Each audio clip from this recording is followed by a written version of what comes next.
Chapter 2. The Mark Behind the Eye. Nico didn't sleep that night. Every time he closed his eyes, the image burned in the dark behind his eyelids. His own silhouette framed in that alley and the faceless man watching, waiting.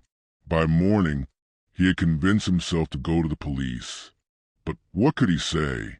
I'm being followed by a man who has no face and might only exist in alleyway rumors? They'd laugh if they didn't already think he was on something. Still, he needed answers. The alleys had always been strange, but now they felt orchestrated, like every turn led him deeper into something that didn't want to be understood. He started where the picture had been taken, the alley behind the abandoned textile mill on Harlow Street. The gates were chained, rusted shut, but the side entrance, a warped service door, gave with enough force. Inside, the stale air choked him with dust and decay. The walls were papered with old safety signs and long-forgotten graffiti, except one spot scraped clean down to the bare concrete. There, someone had etched a symbol, a crude circle with a single black line slashed through it vertically, like a closed eye with a wound. It pulsed. Nico stumbled back, heart hammering. He blinked, and it was just a drawing again. But something inside him shifted, like a pressure behind his left eye.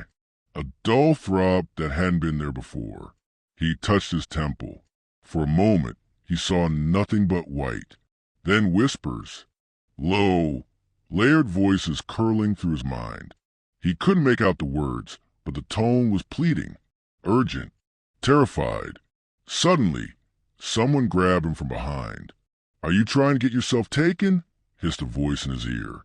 He spun. A woman stood before him, about his age, wearing a coat that looked 2 sizes too big and boots that had seen miles of road.